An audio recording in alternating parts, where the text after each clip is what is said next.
Hey everyone, this is your favorite Chicano in politics, Christopher Sanchez, and you are now tuned into another episode of the Mesa Verdes podcast, where we bring to you some of California's brightest and brilliant minds working in advocacy, walking the halls of the state capitol and the legislature. Joining me today is a returning guest, Yesenia Jimenez, Hey. a new guest, Dubrea Sanders, What's good, people? and your favorite Latina, your Latina advocate, Carol Gonzalez. Hey, y'all. Before we get started, we always want to do a little bit more introductions. And yes, Yesenia, while you were here before, just tell us a little bit more about yourself. I don't think you really told us about like what kind of work you've done and how long you've been in this space. Yeah. I've been in this space for about close to 10 years now. I started off when I was an undergrad working with Western Center on Law and Poverty while I was an intern. Shout out to UC Center Sacramento for pairing me with such a great nonprofit. And since then, have had the great privilege to be a part of various fellowships that have been focused on building a pipeline from community into the building and politics, as well working with legislators and now working with a nonprofit focused on abolishing poverty. And what Yesenia forgot to mention is that she was also working in the Senate budget for the Senate budget chair when she was a fellow in the Senate, which is a very powerful experience to have, right? That's right. So if you want to know how to get the money, go to Yesenia. Don't go to me. But I do know some things. But for our new guest, Dubrea, tell us a little bit about yourself, how long you've been in this space, and what kind of issues do you work on? Yeah, I've been in I've been in policy for about 5 years. Started as a assembly fellow. Shout out to the assembly fellowship program. I was then working in the legislature for a few years. I ended up working my last year before I left the legislature for the assembly budget sub two chair related to human services. So that was kind of my bread and butter. I then went over to the nonprofit advocacy space. I've been there for about a year and a half. Most of the issues I work on are everything related to children, K through 12, early childhood education. I also do a lot of public safety, i.e. criminal justice type of work. But yeah, thanks for having me on. No, of course. And, the other thing about Dubrea is that, we often bring a lot of people from Southern California. And I think you might be one of the first guests from the Central Valley, actually. Yeah. So you're from Bakersfield, Unfortunately. Unfortunately. Fortunately, see, this is why we come after them. No, that's horrible. Well, so what teams do you root for then in Bakersfield? I actually don't have, they don't have teams. Everybody's either like Cowboys fans or Raiders fans, both Yeah. are gross.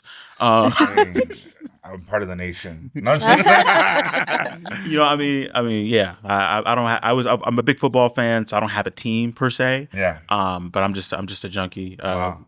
Yeah. It sound like a political answer. Like, I don't have a favorite. I love you guys, everybody. Oh no, I hate the Cowboys. I hate the okay. Raiders. Well, that's good to know. Wow. But I want to be invited back. I can already tell. yeah, that's not this episode.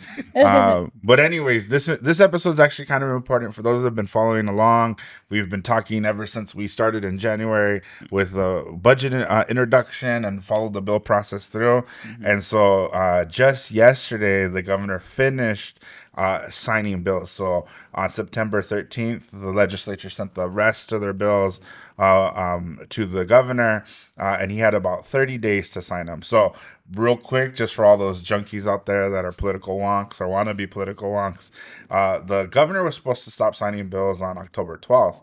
But because the legislature extended their own timeline an extra day, that he was given an extra day because the governor is supposed to have 30 days for bill signing. So that meant we all had to work an extra day. We all had to change our plans. Some of us had to change flights. I know I changed a flight. Carol and I were actually going to a conference in San Diego, and I was like, you go and I'll stay. And so we can get work done in both places. But yeah, so and real quick on the statistics. So the governor was sent 917 bills from the legislature. He signed 794 bills. Wow. And he vetoed 123 bills. Wow. Look at you, so official with his stats. Oh, yeah, I got my little paper note over here. Shout out to Chris Michelli. Shout out to the statistician. Yeah. But that's all the work the governor did. To think that there's proposed 917 new laws in California that do various things is kind of wild in itself. but would love to kind of kick off the conversation. I know that there was several pieces of legislation that was signed that you all worked on or that we're paying attention to closely. And then, I think we'll start off with Carol because I think there was kind of like a significance in a bill that you're kind of paying attention to and you worked on that the governor signed recently, right? Yeah, well, there's a few. Yeah. But I think we can definitely start with the Latina Equal Pay Day and the Equal Pay Day Act or Equal Pay Act. But I'd love to start with Latina Equal Pay Day, like generally, just because Latinas were often underpaid, and there's lots of stats out there about by the end of our workforce journey, most Latinas lose more than $1 million in their lifetime on pay just because of that small gap. Well, wouldn't say small, almost half as much as pay that they would be receiving as a white man. Yeah. Which is crazy to me. But the act in and of itself, we worked on it with a few other organizations, the Equal Rights Advocates, the California Employment Lawyers Association, the Commission on Women and Girls, and Hispanos Organized for Political Equality. It was just good to see more transparency and opportunity for more women, but especially for Latinas, especially since we're kind of on the bottom of on the pay scale. Yeah, and thinking about the incredible labor that we do bring to the state economy. I mean, Latinas drive this state, right? Whether we think about the labor that our mothers did, working in the garment industry or in other day labor roles, right? And we think about how lack of the amount of dignity they lacked for the work that is essentially essential to this economy, and then you multiply that by the lack of equal pay. It really does show you the need for these types of pieces of legislation, not only I think symbolic, but also making an actual step towards getting us to a day where we won't face similar inequality for being born a specific gender, for being born a specific color or ethnic background. So shout out love to that. Carol for getting it done for the Latinas. Well, yeah, it's a win for everyone, honestly. But yeah, it's a national issue. Just hoping to see some change in data and stats and pay in the coming years, because the pay gap widened after the pandemic. People were getting richer and people were also getting poorer and not making the same amount of income. But thank you for making space and time for that. And then so that's something that we know that the governor does and he's done historically.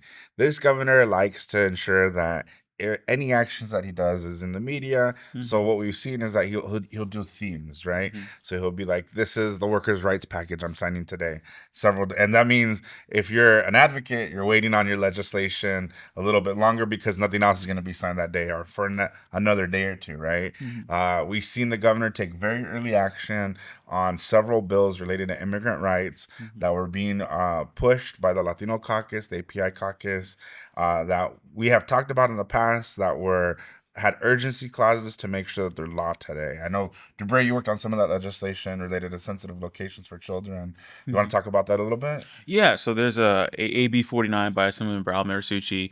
The bill was effectively creating a clear process for how to handle, for administrators on school campus, on how to handle interaction with ICE. I do want to say, while there was an urgency clause, there was also another bill that's probably a little more comprehensive that could have been going into effect that probably would have hit a little harder. But also there's the fact that while these did get signed into laws, we want to give all the credit in the world for that.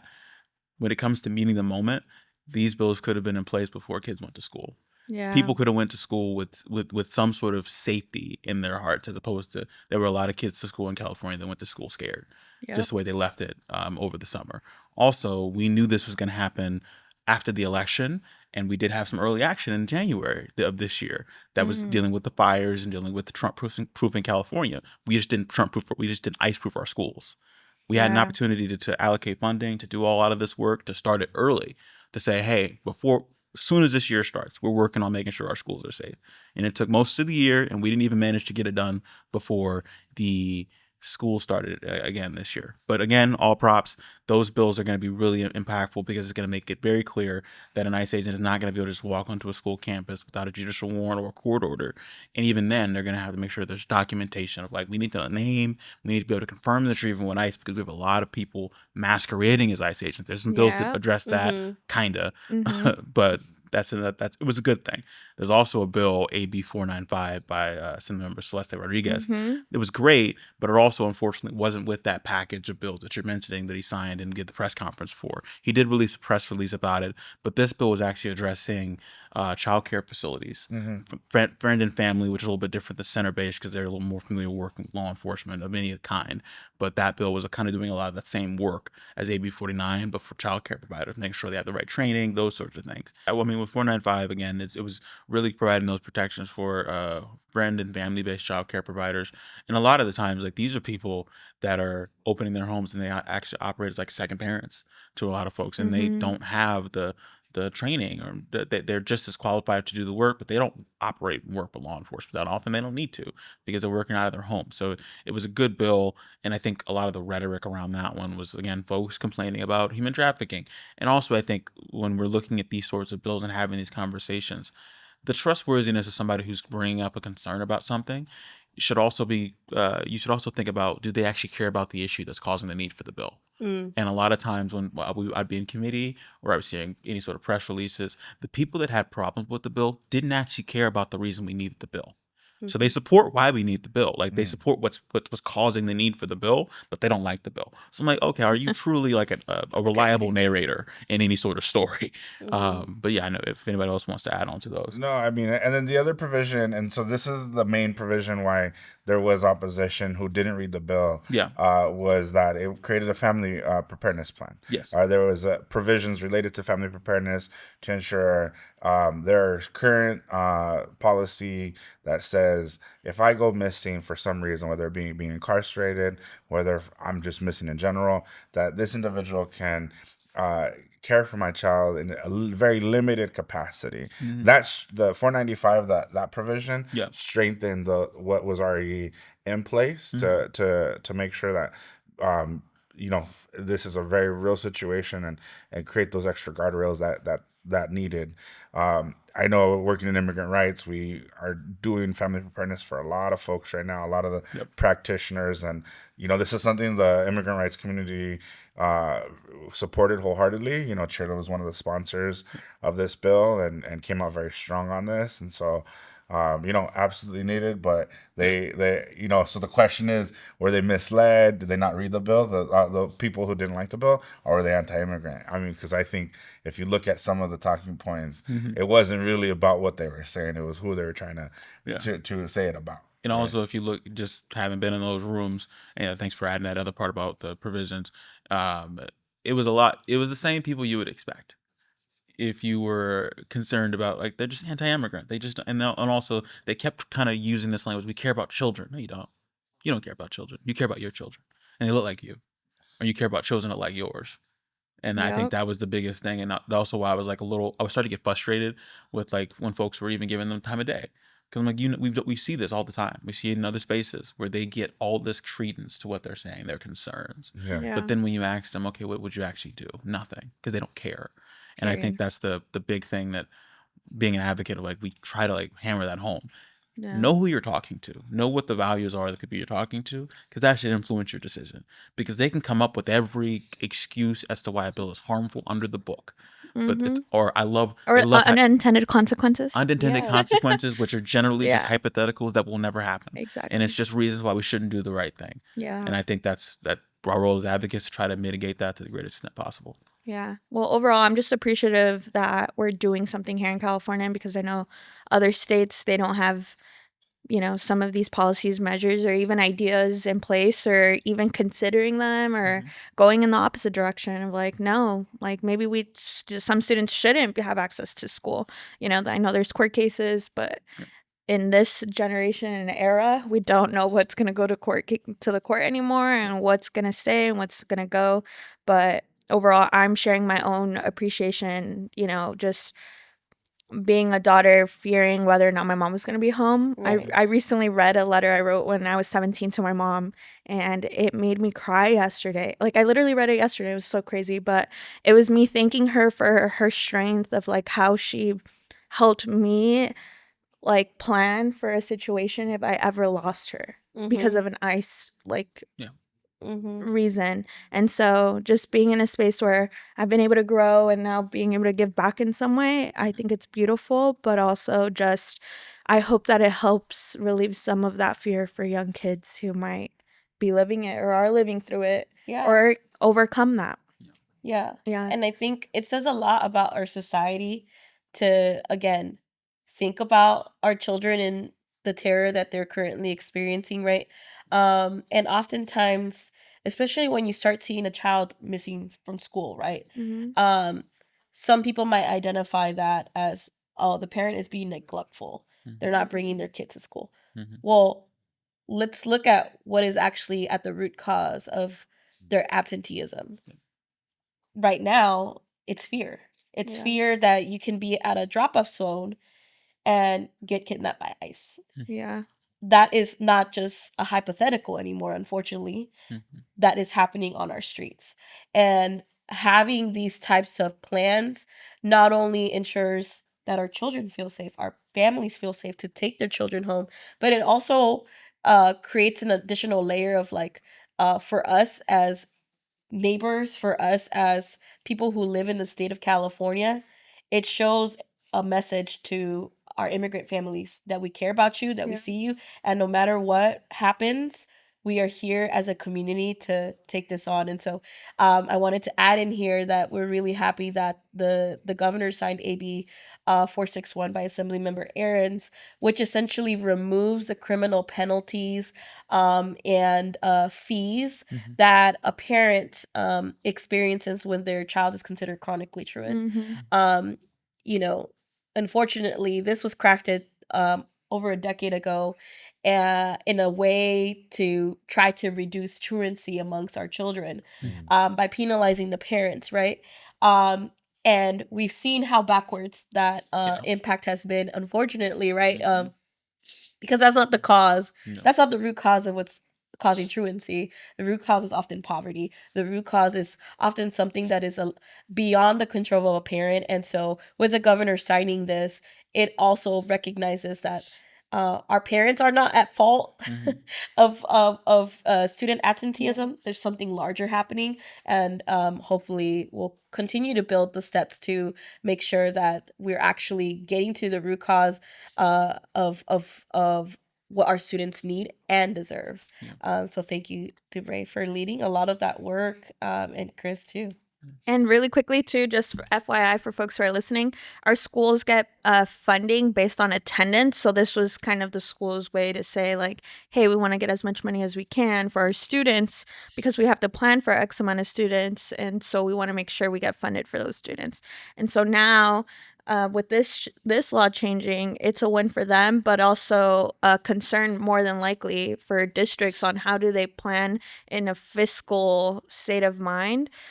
So it kind of goes back to whether or not the state's going to address that because their schools need to be funded at a decent level. And, with students not being enrolled in school as much as they should be, I wonder if that's something that we'll see in the future. Oh, definitely. I mean, we've been seeing the fight about whether or not to fund schools based on average daily attendance versus average enrollment. I mean, that's been something that came up during the pandemic. And again, we didn't learn enough lessons apparently from the pandemic to do things the right way. To say we didn't come up with the new normal, and we're paying for it on the back end when different cause same problem, where our schools aren't getting enough funding. And I think that's going to be probably a fight next year and for the years coming as we potentially have a new governor, and hopefully we're able to kind of resolve that issue, because honestly it should have been enrollment, because other states do enrollment, and it makes things a lot more easy, and also it kind of prevents draconian efforts as what we had as it relates to fines. Like, again, we're going to fine poor people because they can't afford to get their kids to school because they don't have a car, because they live outside of the bus range or whatever, and now we're just going to punish them for not being able to afford back in the day they would be criminalized too, to put them in send jail. and then like ruin I was scared of that, break when up I a was kid. I'm family. like, oh shit. Yeah. Mhm. Yeah. Anyways, but wait, back to bills. Yeah. Bills. Well, no, I mean These were bills. Yeah, more bills. These are More bill bills. ideas for And for talking next about year. policy and shout out to those freshmen. These are 2 bills authored by freshmen. Yes. that Right. part. Cooking. And I think that thoughtful policy. Sometimes when you see freshman legislators come in, they kind of author bills that are like do subtle changes, but these are some really significant changes that we're gonna see. And then just definitely want to highlight and shout out Senate Member Celeste Rodriguez, because upon introduction and in the first half of the legislative session, her bill 495 wasn't controversial in any means. It isn't controversial, It is. but there Shouldn't wasn't be. there wasn't opposition. There were Not to good people people. making phone calls, right? And then she faced this all of a sudden random moment of opposition because of misinformation out there, and she was able to still carry the bill, very strategically, and still strategically get it signed by the governor.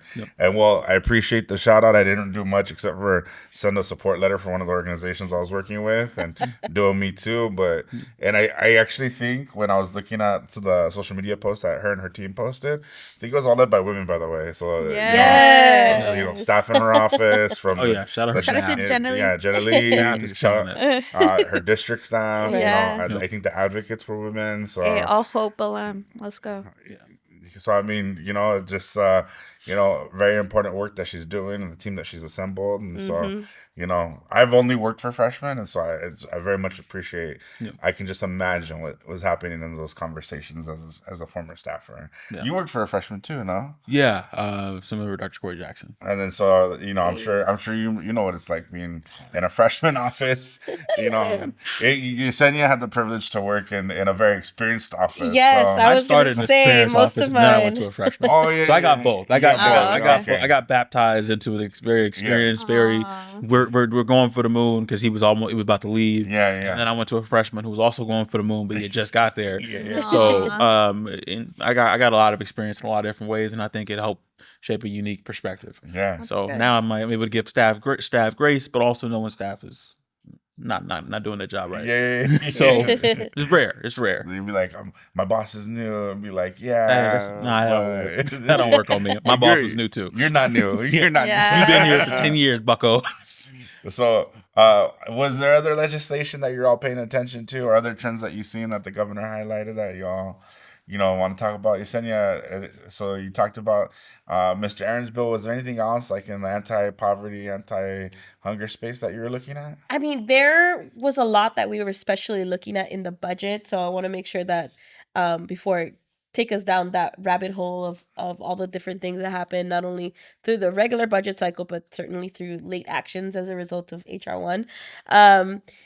I think there were a variety of bills that we were keeping an eye out. Unfortunately, we did get a veto on Senator Sasha Perez bill, SB 411, Stop Child Hunger Act. So while that was disappointing, we are going to come back. We always come back because we know that the resources that we're fighting for don't stop just because there is a veto message. They continue on and forward. So we will be back, and I know Senator Perez is definitely willing to work with us to make sure that we get this signed into law.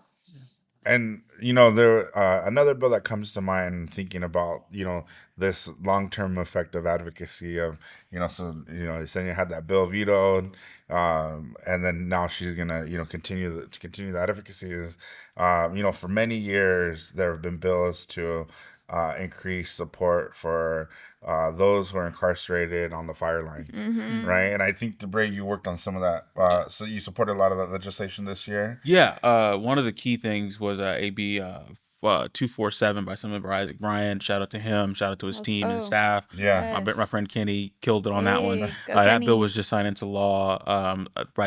Again, for all the people that are in college, Governor Act that he waits till the last second on a lot of this stuff. Yeah. He's like, what is that? It's 11:57. Let me sign this one. Let me sign that one. But this bill was effectively ensuring that whenever an incarcerated firefighter is on active duty in an active fire situation, that they'll be paid at least the federal minimum wage. Originally, the bill was kind of start at the baseline salary for firefighters, but there was a conversation about that there were some part-time firefighters that actually were only getting the federal minimum wage. So there was some change with that bill. But this is actually a really, really great thing. We have done a little bit of work in prior years, making sure that that they wouldn't be ineligible to serve as a firefighter after being released from incarceration. And that was allowing folks to actually use those skills to build and actually go build a life after they are no longer experiencing incarceration. But this is also, from a financial standpoint, making sure that their work is valued, because they were saving lives. Yeah. We had incarcerated Full people stop. that saved lives, saved communities, saved people's homes, and those sorts of things. And they should have been able to get paid at least a living wage. I mean, federal minimum wage is way too low, and they haven't risen in 30 years. But that's at least that's a baseline of like that your work is valued. You are a human being, because we have other states that have basic slave labor, and that was a great step up for our folks that are currently experiencing incarceration. And just want to give a shout out to Isaac Bryan, his staff. They did a great job. They did a lot of work. The coalition that worked on that bill, it's just can't give enough props to them for that. And from my understanding, this bill has been done several times. Yes. So there's been several attempts to do it. I just have to ask all of us, do you think if it wasn't for the LA fires, the Eaton fire, the Palisades fire, that this would have been signed or not? Like, did that impact maybe the governor's for decision sure. at all, or the conversations? 100%. For I mean, sure.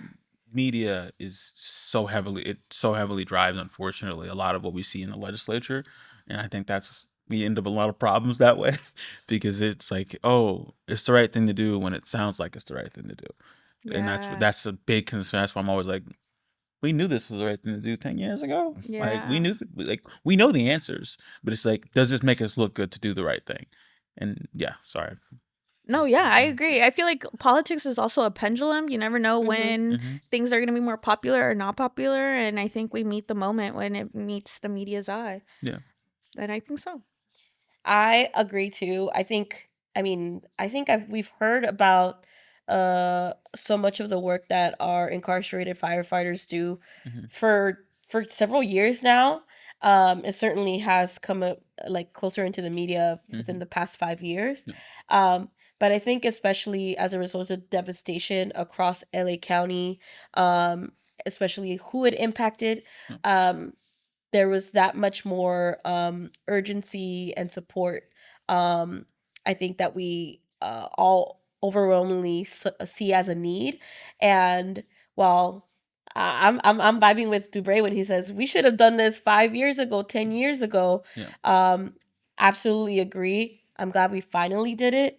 I hope we continue to build on it, because it shouldn't be seen as the ceiling, right? Yeah. This is like the first step, and then there's hopefully much more steps beyond this. The ceiling is freedom. Yes. Absolutely. Period. And I Bless think you. Sorry. I think, as we all know, the governor does respond to press, and I think the press didn't even necessarily think about like legislation per se when the fires were happening in January. But a big portion of what they always cover when wildfires happen at that magnitude is, who's coming in, like what states, what National Guard, right? The firefighters from Mexico got a lot of coverage. But I think, at least from my recollection, the firefighters who were incarcerated did get a significant amount of media attention, and like on TV that was actually covered, and they were, I think, telling the story without even realizing, but they may have told that story because of the amount of years that you all been working on this piece of legislation. Yeah. And I will add, I thought it was absolutely beautiful, brilliant, etc. Seeing Assemblymember Bryan bring the firefighters to the Capitol to be honored. I don't know if y'all were present that day, but they all came in their gear. They were sitting up in the gallery, and there was a standing ovation for them. I don't think that's something I had witnessed in prior years in terms of these legislative efforts. So just kudos to Assemblymember Bryan for bringing them to the Capitol, allowing them to be honored for the work that they do. And Yeah. hopefully that was also another thing that spoke to the hearts of legislators to eventually get it to the governor's desk. And to that point, I think humanization is so important, because I think a lot of times we have this old, not we, I ain't had it ever, but a lot of people, especially folks that are maybe of an older generation, have that view of like they're incarcerated, or they'll say they're in prison, they did the crime, they must do the time. I'm like, they're human beings. Yeah. Things happen, like, and it's a lot of times things that were out of their control, or I mean, they're probably even a result of poverty, which is the only thing that we know for a fact directly correlates to crime. But we don't seem to really willing to fix poverty all that often. But another thing I want to shout out is the independent media that actually went out, talked to people, humanized them. Because even sometimes when the media talks about incarcerated firefighting, it's just like, oh, they're doing their job, they're incarcerated people, and they don't give them the opportunity to be human beings. Right. Like we had folks like Hassan Piker or other folks that went out and did interviews, and they were literally talking to people in the active fire crews, and they're like, hey, how's your family doing? What you got to worry about going back? What are you worried about back home? How is that? Like, making sure people view them as a human being, like a human being experiencing incarceration and not an inmate. Those are different things. And I think a lot of times when we talk about incarceration, talking about anything with policing reform, there's a dehumanization of people that may commit a crime or whatever they're just a criminal. No, they're a person, they have a family, they have people that care about them, they care about people, they've done good things in their life, they've also done bad things. Everyone's done bad things. It's just varying degrees. And I think the more we can do that as advocates, and also just like uplifting folks that give folks the chance to be human, and force people to see the humanity in people that they previously probably wouldn't. That's how we get people to change their minds, because the situations didn't change. We've had fires in California for a long time. That's right. We're a fire dangerous state. We've had fires where the whole freeway going from LA is literally on fire. People are driving and they're trying to be evacuated. Incarcerated firefighters were helping then too. Yeah. And it just humanizing people that are experiencing incarceration, or in any situation that folks may have a negative connotation towards them. That's the way forward. And I appreciate you bringing that up, because I think when we talk about policy and we talk about bills, we're saying a laundry list of 794 bills got signed, right? But we're not saying what kind of impact those 794 bills will have on every single individual, whether you're incarcerated, whether you're undocumented, whether you're old, whether you're young, whether you're able-bodied or not, whatever it is, there's an impact and a real life situation on how people's lives will change based on a signature, right? And so really excited to see that finally be signed, along with other bills that we've been working on for years. And there are bills that are going to take maybe the next governor, or who knows how long, until we see change. And I think we can learn a lot from other folks who have maybe introduced legislation years before that maybe didn't really move anywhere with this administration, but might move in the next one. Who knows? And thinking about how you're talking about like humanizing policy and or just people and their experiences, one thing that comes to mind, and it relates to a bill that was signed this year, is the legislative history on street vending. When we first introduced the advocates first introduced a bill on street vending, there was tons of opposition. I would actually make fun of some of the lobbyists, and I was like, Beverly Hills vendors don't want to go to Beverly Hills, but you're opposed to it, aren't you? This is not. And then there was like the swap meet association, and I was like, vendors don't go to your swap meet. They sell inside your swap meet, but they don't go to your swap meets. And we would go back and forth, right? And but now, if you look at then the amount of opposition we had, because we've been able to humanize the story, we've actually been able to tell it and bring vendors to Sacramento. And this year is a little bit different, as we've said on previous podcast episodes, that we weren't able to bring a whole lot of street vendors. We didn't necessarily need to. It's always a part of our campaign. Vendors were calling and doing advocacy virtually and in district. But because we have told that story so successfully and humanized, and because we've decriminalized the penal code, we've taken away that ability to arrest them. They're not seen as criminals anymore, right? They're now we've brought them into the formal economy. And so the bill that the governor signed this year was SB 635 by Senator Marilyn Durazo, and it would protect the sensitive identifiable information of street vendors when they go and obtain a permit from a county or city. but I don't think that success would have happened if we had not humanized the story of street vendors so many years. I think the campaign at the state level started in like 2017, 2018, but in LA City it started in like early 2000s, right? And then it was like if you look at the history of LA City and the LA Street Vendor campaign, the amount of work they've had to do just to move the needle inches. Now they're winning lawsuits in court and stuff like that, and so. And that's just incredible because, I mean, I think we talked about it briefly in your previous session, but I think about, how valuable street vendors are to our communities, but also to like our families and like getting the sustenance you need for the day. I know we think about it, oh, they must just be selling junk food, but I remember my mom really relied on tamales, our tamalera lady, to make sure that I was eating breakfast, right? This was before we were eligible for a school meals or had access to breakfast meals, right? And they were $1. And when our tamalera was like, oh, your mom doesn't have $5 for all of you guys, okay, you guys can get me next week. Here are your tamales, right? And I just think about that and how beautiful it means to us, to our society, to recognize that their labor goes beyond just feeding people. It actually is what is allowing our children to be raised in such a healthy way. And they're like our second parents. So I really appreciate all of the work that you've been doing with street vendors, especially in light of everything that is going on federally. And we do got to protect our street vendors, not only because of their labor, but because they're a part of our society and they deserve that dignity. Yeah. I mean, personally, I remember when you were working on the bill and it was going through, and I would tell you, I'm like, yeah, I mean, if somebody can get some elote or esquite from a street vendor and then think that shouldn't be allowed for everybody, I don't think they're a good person. Like, I don't think if you've had it, I mean, like, I can't rock with you. Like, you shouldn't be allowed in the club. How can you have that and think that's a bad thing, or the pork rind chips? Like, what are you doing? What's wrong with you? Something is deeply wrong with you to have that and say, no, people shouldn't have this.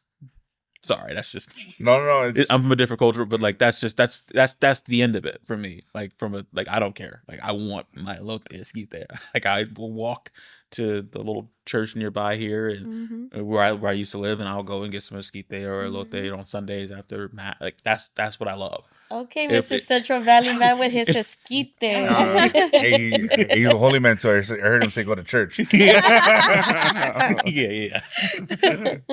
No, but it's true. You probably go to Our Lady Guadalupe. They have bomb food out there. Yeah, they do. I'm not even a church person, but I'm going. Praise the Lord. Praise the esquite. Same thing.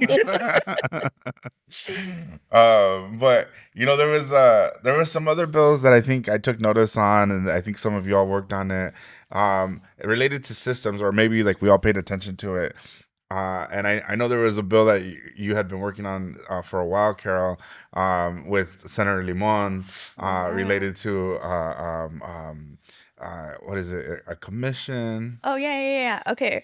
SB 702, let's go. It finally got signed. Yeah. 5 years in the making. Ooh.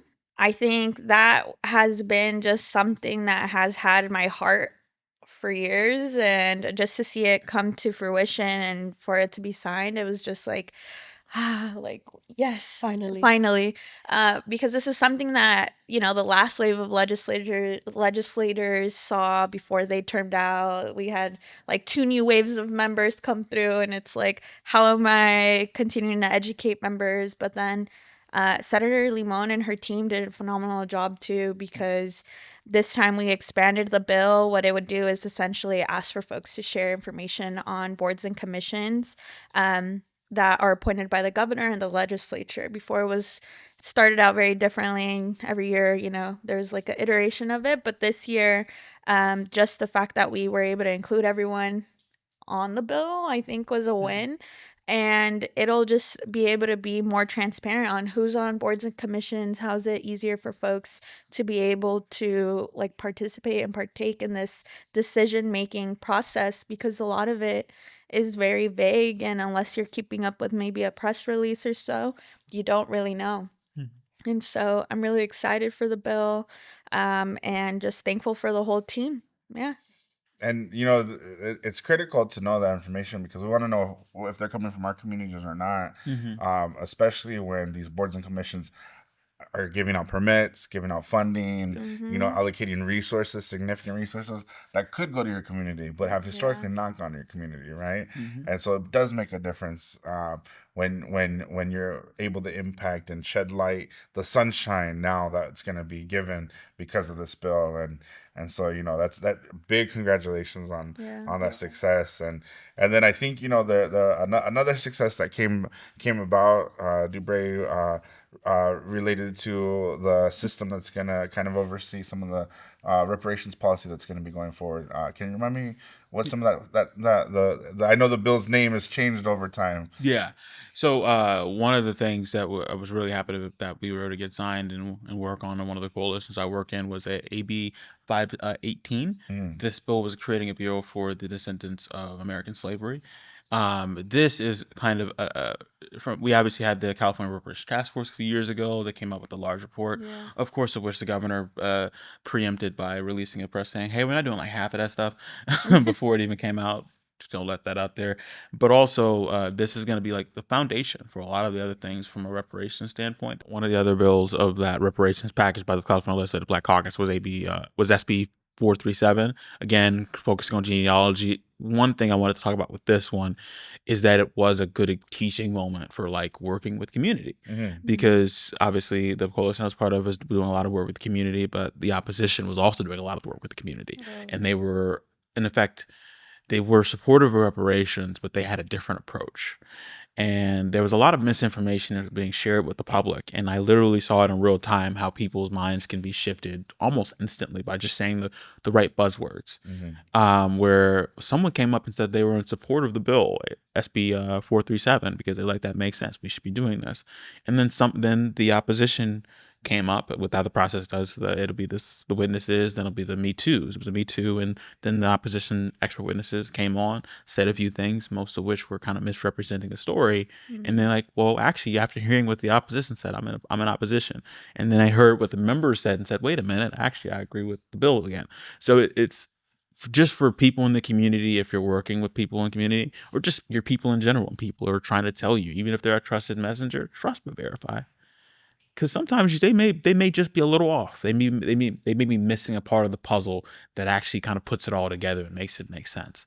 And that's not to say trust that things always turn out to be good. Sometimes things turn out to be worse. Sometimes a bad bill could get worse the more you learn about it, and that's also okay too, because now you're more prepared. So just whenever you're dealing, if you're a member of the community, if you're teach not only to go to trusted messengers, but also teach people how to verify information or give them ways to verify information. Because we live in a time in a media space where corporate media or like legacy media, they'll just lie to you. I mean, they've always lied to you, but like it's so blatant now where it's like, even if it doesn't really matter which 3 or 4 letter network it is, they will lie to you. They will bring on somebody who will misrepresent what is happening in the world. And we people, Californians, Americans, need to be able to verify information, because that ends up to people going to the voting booth and not knowing what's really happening or who's really going to do the right thing. So there was a lesson there, I think, that people need to really, really think about. And we've seen folks who had agency in politics take advantage early on at the end of last year on this topic, and then at the beginning of this year continue that misinformation campaign. And it was more political than it was about wanting to do the right thing.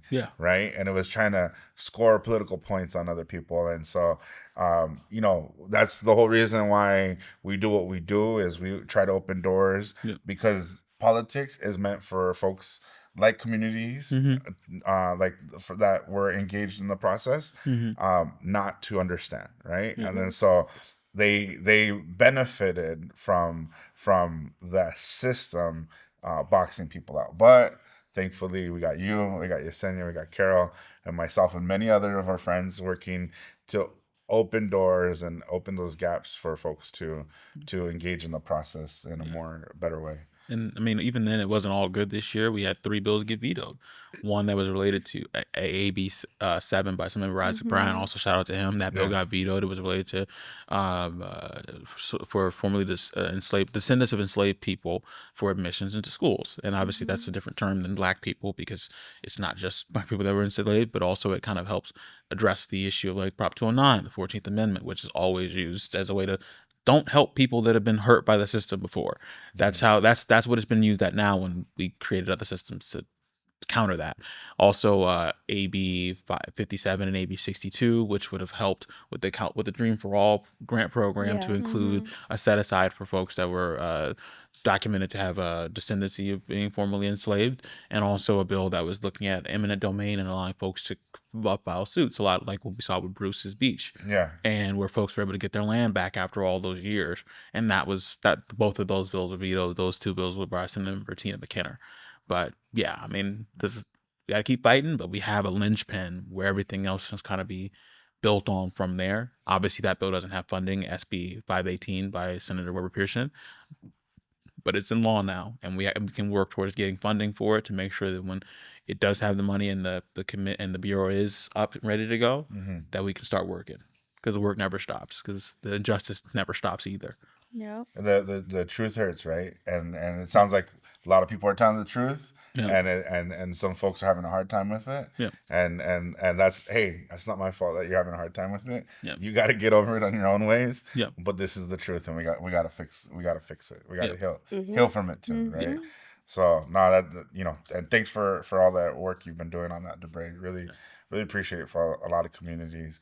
But going kind of in the theme of systems in place, there was a bill that was vetoed related to systems in place by Senator Padilla, not Alex Padilla, but by State Senator Padilla, related to Latino Commission. So there is an API Commission, there's a Women's Commission, but there isn't a Latino Commission. I know, Carol, you're kind of paying attention a little bit more to that one. Yeah, I didn't work on it, so I also don't want to take credit or Right. none of that. Just a supporter, someone who has been wanting to see something like this come to life, but like our conversation before, media, politics, timing wasn't the right time back in the day, but I thought this would be a stronger time for this to make its a signature. And so unfortunately I'm pretty disappointed that it didn't get signed. I feel like other folks have the opportunity to have a system in place where they can talk about tough conversations or issues that impact their communities, and I think the Latino Commission would have made sense right now, especially having so many different issues impact the community, and there already being a standard for other commissions in place that have been there for over a decade, like a few decades at this point. And so, yeah, pretty disappointed. I hope that they continue to do a power play on this next year, whether it's working through the budget or, just hoping for a different outcome next year or years to come. Well, that kind of closes us out for one more. With the conversations, that actually reminded me of one particular bill that was really excited to have the opportunity to support through the California Building the Dream Alliance. AB 1376 by Assemblymember Bonta, which is an effort to end endless probation for youth. So one thing that California, prior to this piece of legislation, is unfortunately did not have guardrails on how long youth could be on probation. And as growing up, I had siblings and cousins who unfortunately were under surveillance for several years. Average statistic that we know is that sometimes youth spend up to 2 years or more being on probation. And can you think about like just the reality that creates for you, and being able to go to school, whether or not you can participate on a field trip because it's too far from school, too far from your home. And thankfully, through this effort, we're now finally putting guardrails. And I just want to give a shout out to the National Youth Law Center, Western Center on Law and Poverty, Daphna and Keeley, who really made it an incredible effort to get youth organized to ensure that we are now transforming our probation process and now capping probation to about 6 months, unless a judge sees otherwise that there is a need for longer probation period. But just thinking about that in line of the incredible work that our assembly members, senators are trying to push, and trying to not only demystify our systems and also recognize the historical racist systems that have been in place for a really long time. We think about probation, right? And when that started, why it started, another profiting system for the prison industrial complex to keep on surveilling not only our communities post incarceration, even in sometimes immigration context too. That's a big business, and so just really proud that California is taking a really bold step by getting this bill signed into law. Yeah. Wow. Yeah, I mean, one thing just the last is that we all heard that J. Cole song, and when I think of bills like the Latino commission not being signed, I'm like, why are we letting Nas down? Why? Like, do the right thing. Let's go. I don't know about that J. Cole song. Maybe I'm not hip enough. Yeah, you gotta let Nas down by J. Cole. all right. I'll Spin the track. I'll make sure to listen to it. But the last thing I'll say on the probation bill related by Assemblyman Monta is the system sometimes tells probation officers, like, you need to catch them, you have to reoffend them, right? So that's why that's so important, is because the thought is when you talk to some probation officers, so it's like hit or miss, right? It's which one are you lucky enough to get? Is it someone who thinks that you're always going to be doing bad and they need to catch you in the act, or is it someone who's going to try to help you reintegrate away from that system? Yeah. So congratulations on that bill for all the advocates that worked on it. So that brings us to a close for our first part of the podcast. Stay tuned for part 2 as we discuss what does next year look like with this governor, with Gavin Newsom, and some other things that have been on the horizon that have been impactful at the federal level.